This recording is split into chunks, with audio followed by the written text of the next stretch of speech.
ভাবুন তো, একটি ছোট কাঠের নৌকায় চড়ে আপনি সমুদ্রের 50 টন ওজনের একটি দানব তিমির ওপর ঝাঁপিয়ে পড়ছেন।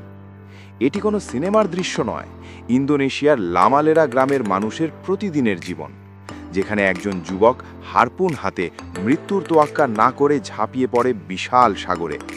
শত শত বছর ধরে এই গ্রামের মানুষেরা আদিম পদ্ধতিতে তিমি শিকার করে আসছে। 1500 শতাব্দীর আগে থেকেই শুরু হওয়া এই লড়াই আজও সমানভাবে চলছে। তারা কোনো আধুনিক যন্ত্রপাতি ব্যবহার করে না। তাদের প্রধান বাহন হলো কাঠের তৈরি ঐতিহ্যবাহী নৌকা পেলেদান। এটি কেবল তাদের জীবিকা নয়, বরং এক প্রাচীন আধ্যাত্মিক ও সাংস্কৃতিক ঐতিহ্য।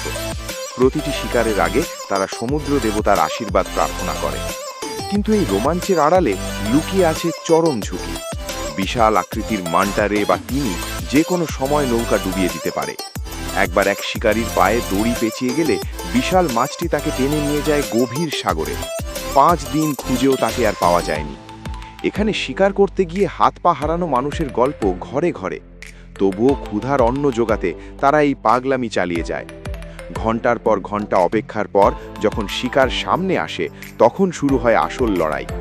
এক ঝাঁক ডলফিন বা বিশাল কোনো শার্ক তিমিকে তাড়া করে তারা নিখুঁত নিশানায় হারপুন বিঁধতেই সমুদ্রের জল রক্তে লাল হয়ে ওঠে।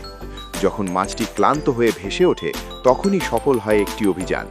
পরিমাণের মুখে খাবার তুলে দেওয়ার জন্য তাদের এই সংগ্রাম সত্যিই অতুলনীয়।